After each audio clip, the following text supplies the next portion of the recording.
Good morning, good afternoon. Welcome to episode 4 of Riddick's Gas Hero Guild of Thrones guide.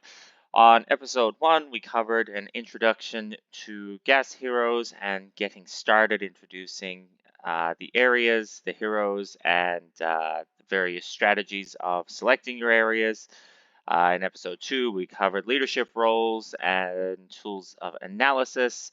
Episode 3, we covered effective strategies to achieve our goal of replication, which ultimately leads to survival.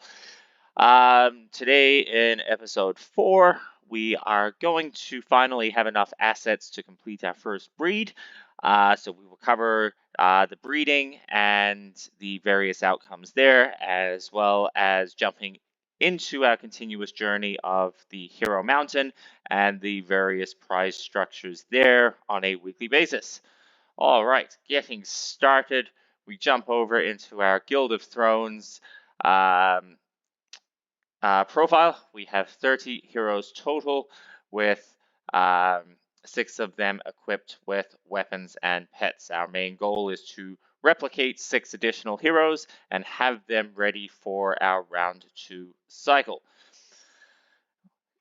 A recap of our current materials that we have obtained. So we have finished accumulating the gas cans that are needed for minting. We are now going to work on more experience potions. Leaving off yesterday, we did list the 2 base construction vehicles we had spare for sale, which have sold for a total of 551 GMT. We can save that for a later date. And our clan boss battle is now again open after those couple of days have expired, so we will be entering there. So jumping first in with our easy level 6 experience potion farm. Now, while that is fighting, if we have a look at our breeding, we want to first focus on trying to get our tanks. So we are going to breed 2 tanks together. There is a mother tank and a father tank. We will be sticking to the breed counts of 0 and 1. Once you hit level 2, level 3, level 4, it gets more expensive to breed. So you can see here the cost of the breed 1 and 0 comes to 60 experience potions and 30 of the canisters. If we switch that to a level 3, you can see that it jumps up to 90 and 45. And if we switch that to a 2 and 3, all of a sudden we're at 105 and 53. Now, it is worth noting that, again, you have to run the numbers to find a strategy that works for you, that the higher the breed count, the higher the chance of minting or breeding double heroes occurs, which is a strategy all in itself. I prefer to stick with the knowns, and which is farming baseline assets and sticking with those 0-1 breeding mechanisms. Now, I have found that breeding and sticking between the 2 types of classes that we are aiming for seems to work pretty well. There is a small chance of getting a completely different utility. So if we're breeding 2 tanks, it could potentially lead to a utility hero, a healer, or some sort of other utility, or a damage hero. It's all about, again, maximizing the odds and calculations. So we are currently sitting at our 10 experience points.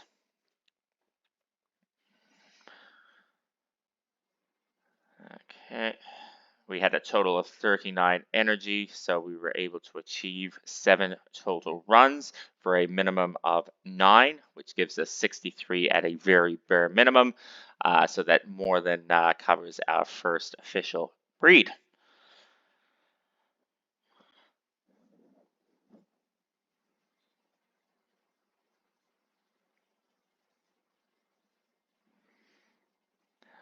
Now, I've played around with some of the other accounts that I have. I maintain a few all rare teams, and it's quite interesting. The setup that we're using for this works really, really, really well with asset farming.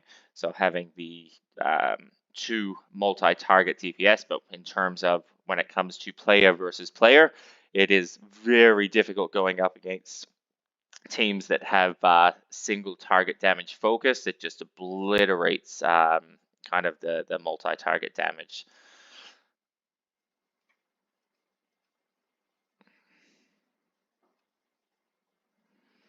Now we can see, just again, trying to fill in the spaces between those battles. We can see here that our current rank sits at 721.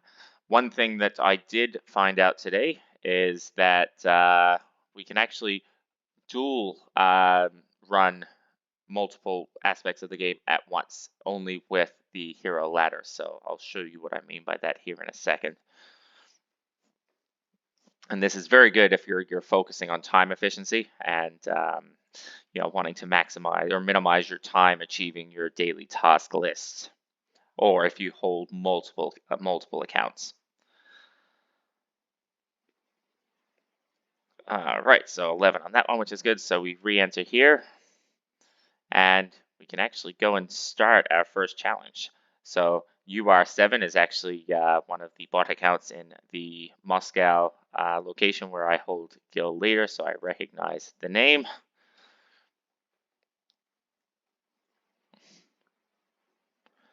And this should be an interesting one because they've got the 2 uncommons, but again, with our multi-target damage, doing damage to that back one, the tank really isn't going to provide much value there.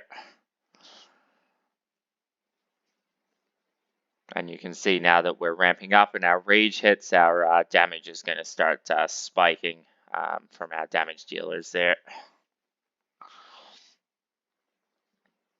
There we go. And we've just gotten our bronze trophy. We're going to have a go at, let's go Huawei.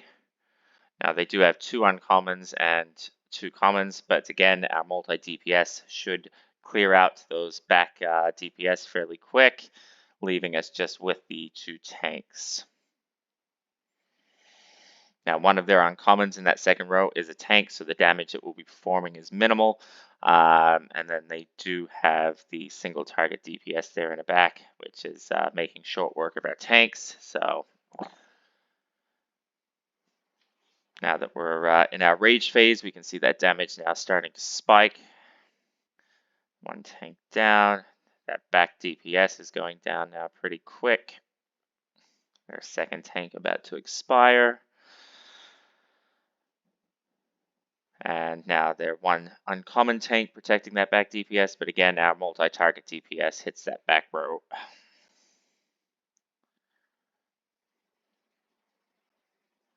There we go, and now it's just a low damage tank against our DPS and our healer. So hopefully our healer can keep them both up to just skim us through by the skin of our teeth. Oh, doesn't look like it. Okay, we're going to have another attempt there, but we are relatively close.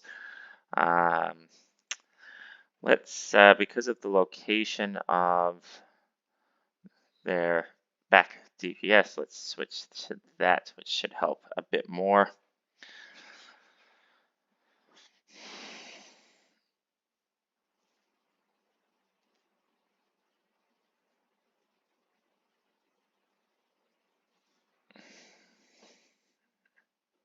Now, as we get into our rage generation zones from our tanks, followed by our healers and then our DPS.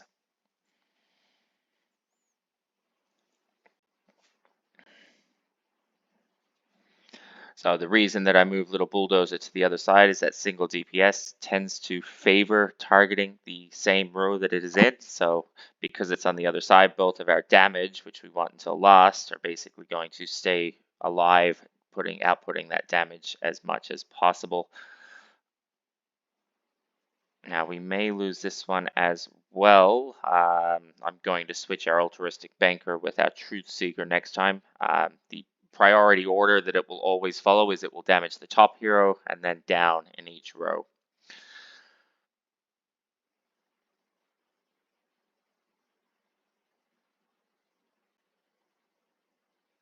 But it doesn't look like we'll actually need it here.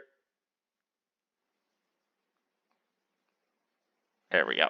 So by the skin of our teeth, that is good. Now we move on to Diallo. We're going to edit our lineup and move that back.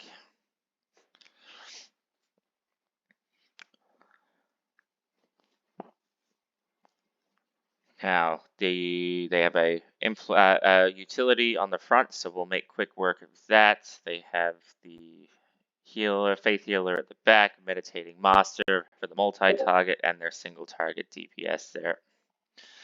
So once we get through with the tank, it should be a quick cleanup, especially now that we're in our enrage zone.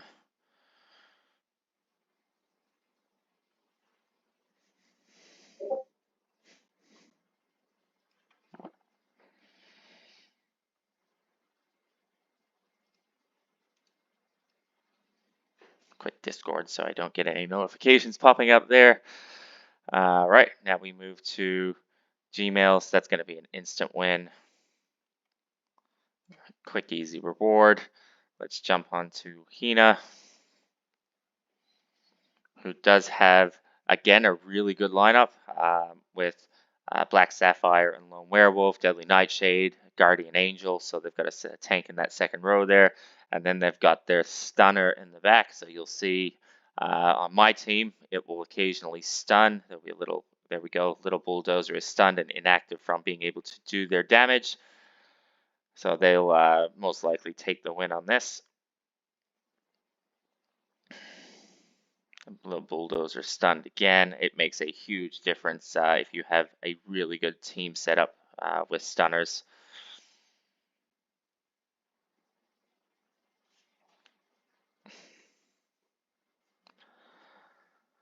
Okay, so because we are multitasking, let's jump back in and get another experience potion there. So we got two more, or one more after this. We jump back into our ladder challenges, and it does not look like there's any more that we're going to be able to viably beat, so we're going to leave that there. We do have to do two more, so we'll do one refresh just so we can claim for the day. And of course, we get a okay lineup. So we'll go J13 and have a crack there.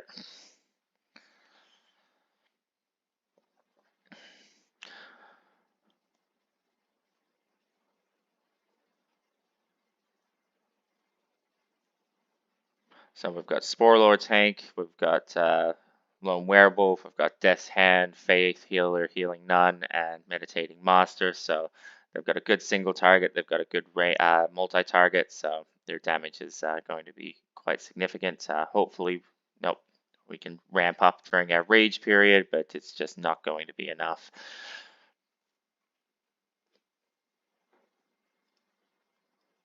Let's try here. It's the two uncommons. Again, our multi-target DPS. Being able to attack that back row, so it should eliminate that uncommon pretty quick, especially when we hit our rage generation.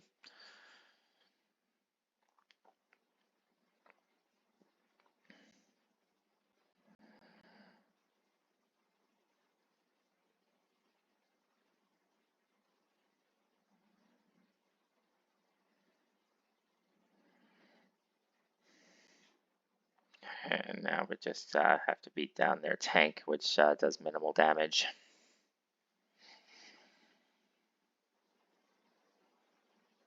And now Healer's doing a really good job at healing up Altruistic Banker.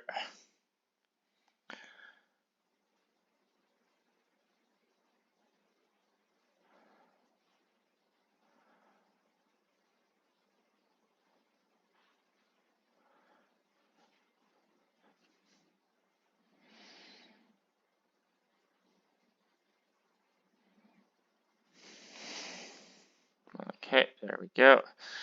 Now we are going to, this one should be relatively easy as well. Them having two uncommon utility and two tanks. There's no real strong DPS, so I think we should be able to edge this one out. They've got the Charming Attorney, the Spore Lord tank, Iron Lady tank, and it looks like the Historical Linguist utility as well.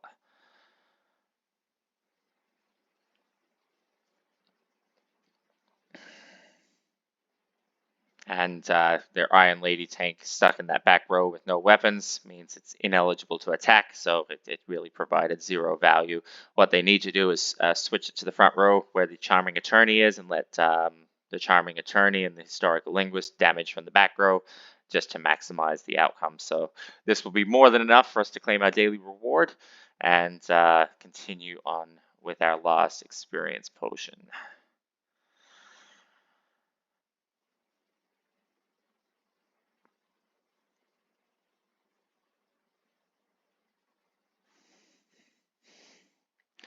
All right, we'll take that win. We're now at rank 1,600. We're going to claim our daily reward, and we got 2 weapon shards there. We got 11, and we jump back in. Now, it's worth mentioning, especially if you're a smaller user, the refresh and spending of experience potions can diminish kind of your ability to replicate. Fortunately, I've had some good runs, and we're over that 60. But if it had been a bare minimum, and I had spent that 2 on refresh, it would have put us at 59. So just be careful if you've got a daily target using those refresh tokens. But yeah, if you're a higher player, those refresh tokens don't mean much.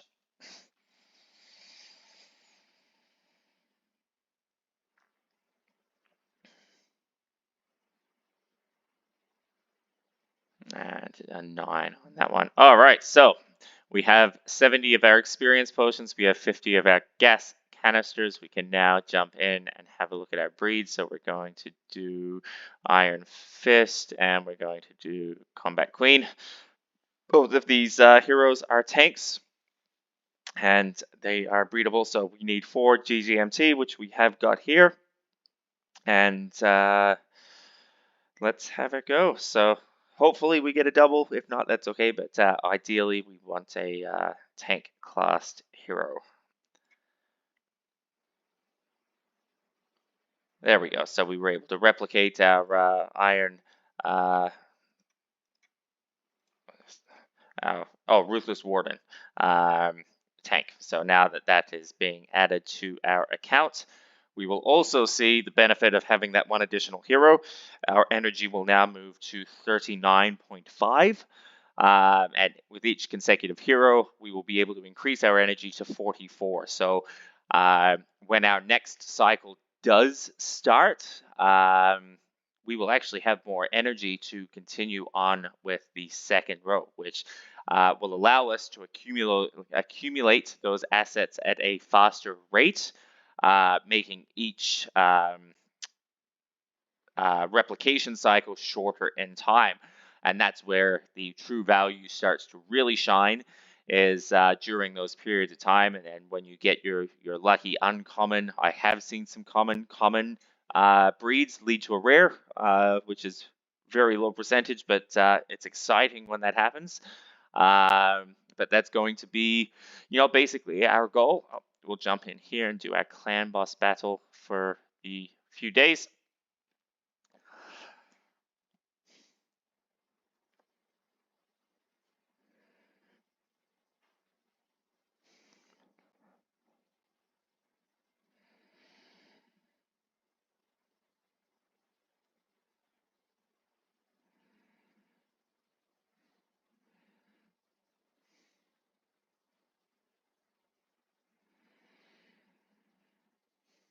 Now, when we get to 44 energy, that's the point where we can start kind of reevaluating where we are in our game cycle and what our goals are kind of where they're at. So once we've got that 44 energy, we've got our next team in the cycle set, we will have spare time to create more heroes and start actually prepping for a second team, or for some people, possibly going for more ROI. But again, that 44 energy target, that's our goal, because that's going to be the maximum that we can use on a 24-hour period. That gives us 8 cycles every day that we can kind of go through to farm those assets.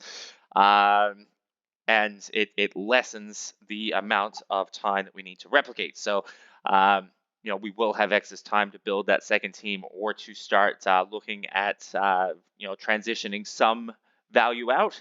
but we can evaluate that when we get there. So by the time we're done with our 6 heroes in this cycle, we should be at the 42 energy, so it won't be in this cycle. We'll be kind of more so looking at the next cycle that will achieve that goal, and then the cycle after is when we will be at maintaining that 44 energy. So anyway, we were able to complete our first breed. If we evaluate the items that we have 20 of the gas canisters and we have 10 of the experience potions. If we're looking at the marketplace, the hero potions right now are sitting at 530 for 100. We may actually buy one of those, and that will prep us for possibly getting 2 breeds tomorrow. So we'll see here, it'll say bid successful.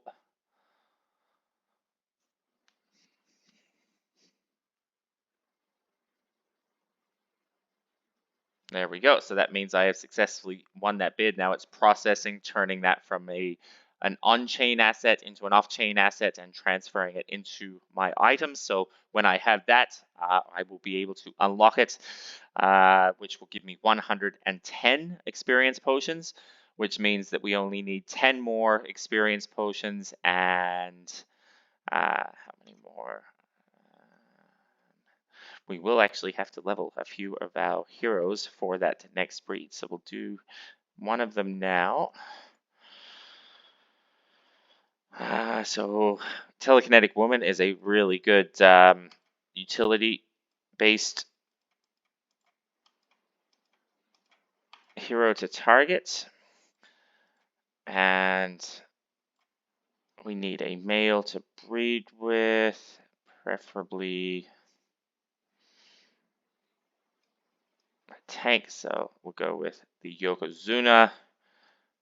So we'll have to wait for those items to come in, which they have successfully have now.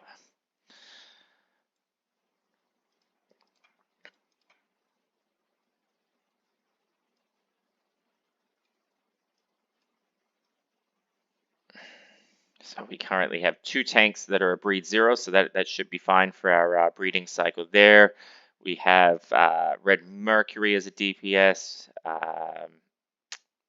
We don't have another male DPS, so we will have to possibly do a Mint 2 breed. Over this side, we've got, yes, great utility. Charming Attorney is really good. We do have a female tank. We've got the Ice Sheriff. And we've got the Field Medic. We may do her as well as another really good utility-based NFT. So now that that has unpacked, we will continue to level up our Yokozuna. Not that one. That one.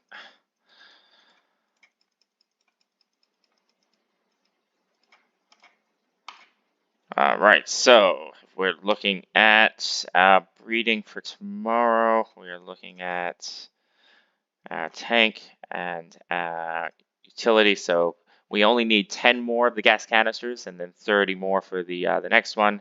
And now we need 30 more experience ones as well. But we're actually going to jump one step further and level the male that we want to go in comparison. So let's go with Red Mercury.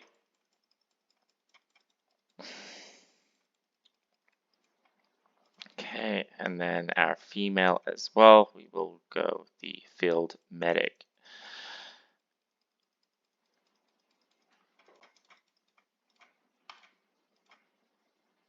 Okay, so now if we have a look for our tomorrow breed, we do have ready to go both of our males, so our Red Mercury DPS and Yokozuna tank.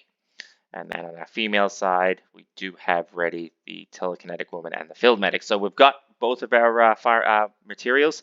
Now, once we get done breeding these 2 pairs, these are the heroes that are going to be set in our next line. They're going to be already at level 10, so we only have to level them 10 more places. in order to be able to utilize them. And then we can continue breeding out the zeros and getting ready for the next cycle to minimize some of those farming costs. So tomorrow we only need to do one of our gas canister runs, and then we can do our first breed. Anyway, thank you for tuning in. We will jump into episode 5 tomorrow, which will be more breeding, more Hero Mountain, and continuing to replicate our team. Thank you for tuning in. Oh,